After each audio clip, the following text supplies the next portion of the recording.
Hello दोस्तों, आज हम सब पढ़ेंगे मनुष्यों में लिंग निर्धारण। उसके साथ एक टॉपिक और पढ़ेंगे सगर्भता यानी कि प्रेगनेंसी।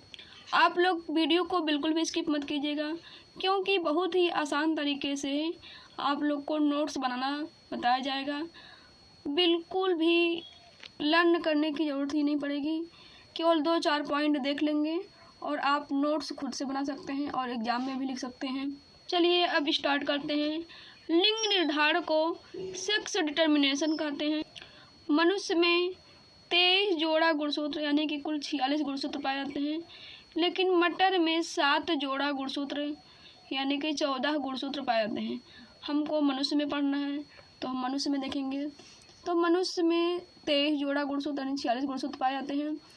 46 में से जो 44 होते हैं यानी कि 22 जोड़ा वो होते हैं ऑटोसोम। ऑटोसोम को कहते हैं कायिक गुणसूत्र या उसे कहते हैं दैहिक गुणसूत्र।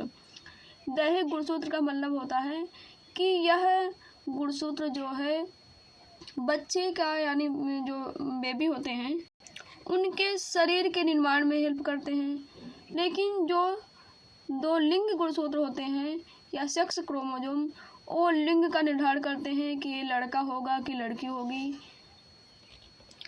अब क्वेश्चन बनता है कि लिंग निर्धारण किसके ऊपर निर्भर करता है? तो लिंग निर्धारण पिता पर निर्भर करता है, क्योंकि जो मादा का गुणसूत्र होता है वह XX होता है। जो लास्ट वाला 23वां जोड़ा गुणसूत्र होता है वह XX होता है, यानी कि समयुग्मजीय होता है, सेम होता है, यानी उसे इंग्लिश में कहेंगे होमोजाइगस। लेकिन जो नर वाला गुणसूत्र होता है उसमें X और Y होते हैं, ये विषम युग्मजीय होते हैं, हेटेरोजाइगस होते हैं।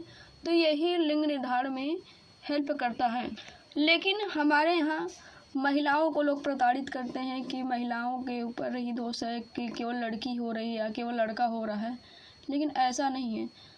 जो निर्धारण करने वाला है वो पुरुष है, ये सभी लोग नहीं जानते हैं। वैसे तो माना जाए कि ना तो नर का दोष है ना तो मादा का दोष है, क्योंकि ये प्रकृति के देन है, इसलिए किसी के दोष नहीं माना जाना चाहिए। हम लोग देखेंगे स्ट्रक्चर के थ्रू। XX गुणसूत्र जो है माता का है और XY पिता का है। इसमें अर्धसूत्री विभाजन होता है और गुणसूत्र क्या हो जाएंगे, 2 भागों में बढ़ जाएंगे। तो X जो है माता वाला और एक X पिता वाला, दोनों क्रॉस करेंगे तो बनेंगे पुत्री। और जो एक X माता वाला है और एक Y पिता वाला मिलके बनाएंगे पुत्र।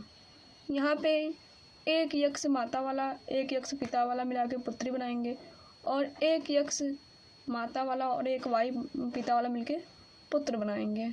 इससे हमें पता चलता है कि 50% पुत्र यानी 2 पुत्रियाँ और 2 पुत्र दिख रहे हैं, यानी 50% पुत्र और 50% पुत्रियों का निर्माण हो रहा है। अब एक गुणसूत्र जो है XX और XY ये लिंग के निर्धारण में हेल्प करते हैं, यानी कि ये लड़की होगी ये लड़का होगा। अगर XY रहेगा तो लड़की होगी, XY रहेगा तो लड़का होगा और XX रहेगा तो लड़की होगी। बाकी जो ये 2 गुणसूत्र हैं ये निर्धारण करेंगे। बाकी जो 44 गुणसूत्र होते हैं ऑटोसोम यानी कि 22 जोड़ा, ये पूरे शरीर का निर्माण करता है बेबी का। 2 लिंग गुणसूत्र का मतलब कि एक जोड़ा गुणसूत्र जो है 23वां जोड़ा लिंग गुणसूत्र होता है, जिसका हम लोग यहाँ पे डिस्कशन किए हैं। अब हम बात करेंगे सगर्भता यानी कि प्रेगनेंसी के। इसकी परिभाषा देखेंगे। भ्रूण के अंतरोपण से लेकर प्रसव से पहले तक की अवधि को जिसमें माँ अपने भ्रूण को गर्भ में लिए रहती है सगर्भता कहलाता है। भ्रूण का अंतरोपण क्या होता है, यानी कि निषेचन के बाद जब भ्रूण गर्भाशय में स्थित हो जाता है, एंडोमेट्रियम की परत पर स्थित हो जाता है, तो उसे कहते हैं भ्रूण का अंतरोपण। उसके बाद से जब तक बेबी का जन्म नहीं होता है उस तक की अवस्था को कहते हैं सगर्भता। बस आज के लिए इतना ही। आप लोग वीडियो का पूरा देखे हैं तो कमेंट कीजिए, लाइक कीजिए, शेयर कीजिए और स्क्रीनशॉट ले लीजिए। अगर चैनल पे नए हो तो चैनल को सब्सक्राइब कीजिए प्लीज़।